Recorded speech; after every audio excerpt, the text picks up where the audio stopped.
There's our pole man, Greg Murphy, fastest man yesterday, a 1:55.40, blistering speed from the Holden Racing Team Commodore. He was up 1.3 seconds faster than Mark Scape's pole time set just 12 months ago. Just shows the rapid rate of development in V8 supercar racing in 97. Keep in mind too, there's been a slight track modification, just opened up the corner a little bit coming out of the Foster chicane, so maybe they're picking up a couple of tenths there. But no doubt about the speed of the Holden Racing Team Commodore at Surfers Paradise this weekend. It'll be very, very interesting to see who gets off the line the best. The mobile Holden Racing Team car of Greg Murphy, or whether it will be one of the Castrol Commodores in Russell Ingall. The Hog's Breath V8 Supercars just about set to go 20 laps. Like I said, they're facing around about 40 minutes, 5 seconds till we start. Watch Murphy on the right-hand side to see if he gets the jump. There's the red lights. Green, we are away. Murphy and Ingall. Ingall it is on the inside. Russell Ingall has got away to a fantastic start. The rest of the field sorting themselves out. The two Shell Helix Falcons there, swamping one of the competitors. But it's Russell Ingall will take them into the Sunbelt chicane for the first time. They appear to be all getting through, no problems. John Bowe takes up his rightful position, just sneaks down the inside of the Komatsu Falcon into the chicane, took up third position. John Bowe's on a hat-trick. He's won 4 from 4 in the V8 competitions held here previous years. Oh, look at Glenn Seaton! Oh, Glenn Seaton, Stephen Johnson, Stephen Richards and Terry Finnegan. Goodness me, rear end, one after the other. You saw that on the track cam. Seaton in trouble and the others had nowhere to go.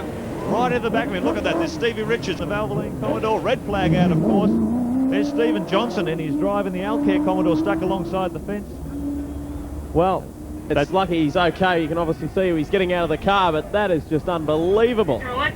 Glenn did make mention yesterday that he was running an older chassis just in case there was any accidents, and he didn't want to go out to next weekend's round of the championship with a damaged car, so it's a good choice. Someone at home may be wondering what that little umbilical cord was. Seaton was tangling up, putting into his pocket. It's what they call a cool suit, where they pump cooling water. It's on a vest that he wears over his chest to keep the temperatures down in these cars. But boy, his temperature would be red hot at the moment. Well, there's the skid marks. They tell a story of just where, well, we don't know who it was who went. I would suggest that it was Seaton. Poor old Stephen Richards had nowhere to go. Steve Johnson was right in behind him, and so too Terry Finnegan. Here's the McDonald's replay for you. There goes Johnson through. First of the Castrol Commodores, getting a little bit sideways coming out of the turn. There's Longhurst, Crompton, Brock, Gardner, and there's now, I didn't quite see what happened there. Seaton, I don't know whether he got into trouble on his own or whether he was pushed. Boy, oh boy, it set off a major accident.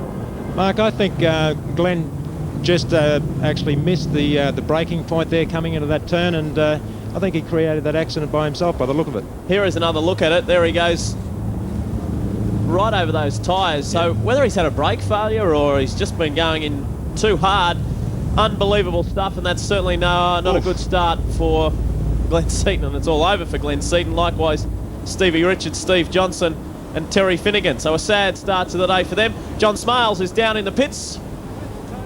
Glenn Seaton's pit manager, Tony Murphy. Tony, so lucky that you took that car today rather than the car you're racing in the Supercar Championship. By the looks of it, John, it's a wise choice. I just saw a shot on the TV then, and it doesn't look very well. Have you spoken to Glenn on the radio? Not at all. The first I knew was I called up red flag, and Kevin turned around. He'd spotted it on the monitor that the car had gone in. He said he's out of the car. What goes through your mind when you hear your driver has been in a major accident? The very first thing is Glenn all right? That's absolute number one. And then if Glenn's fine, okay, we'll pick up the bits and see what we can do with the car. Tony, good luck. Thanks, John. Well, you saw just how hard the impact was. Glenn Seaton just getting thrown around all over the place inside the car. And it didn't happen just once. Did you see that when the other cars kept coming into him, he was just getting thrown around? It does look like a lot of movement there, but you really wouldn't feel it at the time, those little bumps that he was getting. It's not that critical.